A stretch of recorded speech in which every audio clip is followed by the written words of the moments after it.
Ciao a tutti e bentornati su Lernamo.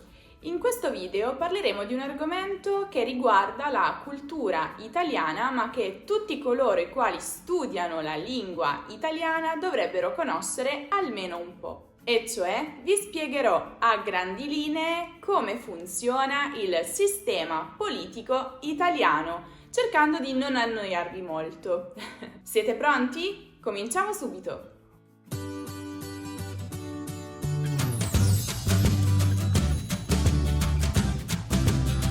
L'articolo 1 della Costituzione italiana recita: «L'Italia è una repubblica democratica fondata sul lavoro. La sovranità appartiene al popolo, che la esercita nelle forme e nei limiti della Costituzione». Come vedete, il primo articolo della Costituzione ci dice immediatamente che il sistema politico italiano si basa su una repubblica democratica. In particolare, l'Italia è una repubblica parlamentare, perché la rappresentanza della volontà popolare è affidata al Parlamento. Una data molto importante per l'Italia è il 2 giugno 1946, quando attraverso un referendum fu abolita la monarchia, proclamata nel 1861 durante il Risorgimento. Nel 1946, dunque, venne eletta un'assemblea costituente che aveva il compito di redigere la Costituzione, promulgata nel 1947 ed entrata in vigore dal 1 gennaio 1948. L'organizzazione del sistema politico italiano è basata sul principio della separazione dei poteri.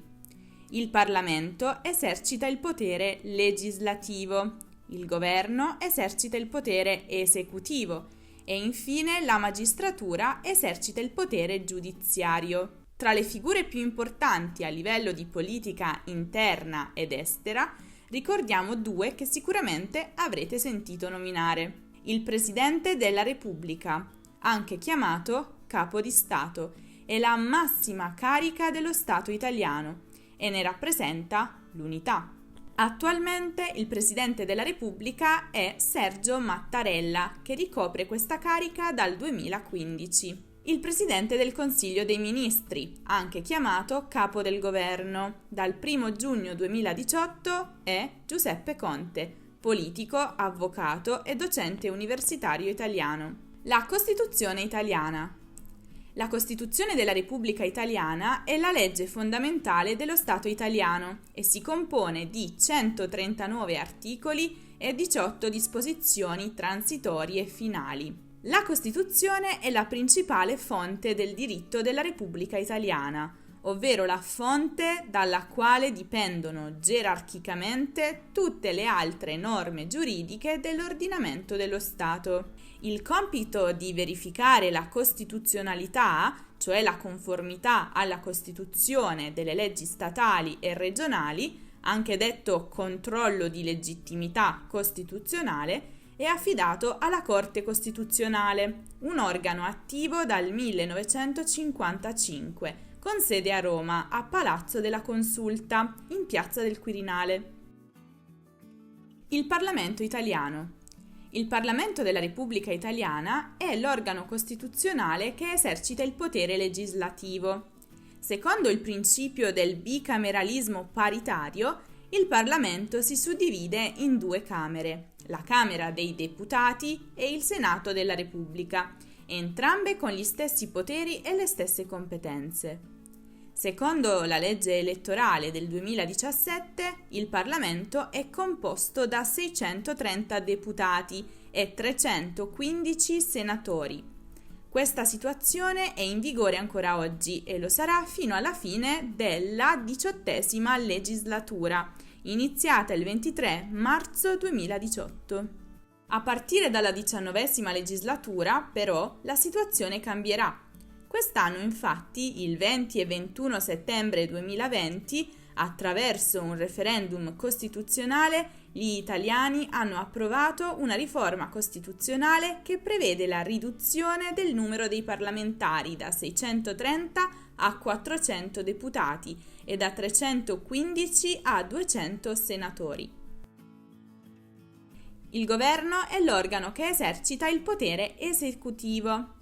Al suo interno si distinguono 3 organi: il Presidente del Consiglio dei Ministri, i Ministri, il cui numero è fissato a 13, e il Consiglio dei Ministri, che corrisponde all'unione dei 2 precedenti. Il governo dipende dalla fiducia delle 2 Camere del Parlamento e ha il potere di emettere decreti legge solo in caso di emergenza, i quali dovranno essere approvati dal Parlamento entro 60 giorni. Il Presidente del Consiglio viene nominato dal Presidente della Repubblica e di solito viene scelto all'interno dei partiti che hanno la maggioranza in Parlamento. Dopo la nomina, il Presidente del Consiglio propone al Presidente della Repubblica le nomine dei singoli ministri con i quali andrà a formare il Consiglio dei Ministri, sempre se, come detto, riceverà il voto di fiducia da entrambi i rami del Parlamento. Proprio perché la carica del Presidente del Consiglio dipende strettamente dalla fiducia del Parlamento, la durata del suo mandato è indefinita, ovvero non c'è un numero minimo o massimo di anni per la sua permanenza in carica. Il Parlamento può però presentare una mozione di sfiducia che deve essere firmata da almeno 1/10 dei componenti della Camera nella quale è presentata. Se la mozione viene approvata, il governo oppure il ministro contro il quale è stata proposta si deve dimettere. L'approvazione della mozione di sfiducia comporta anche lo scioglimento del Parlamento e l'indizione di nuove elezioni. Il Presidente della Repubblica, come abbiamo detto, è il capo dello Stato e rappresenta l'unità nazionale.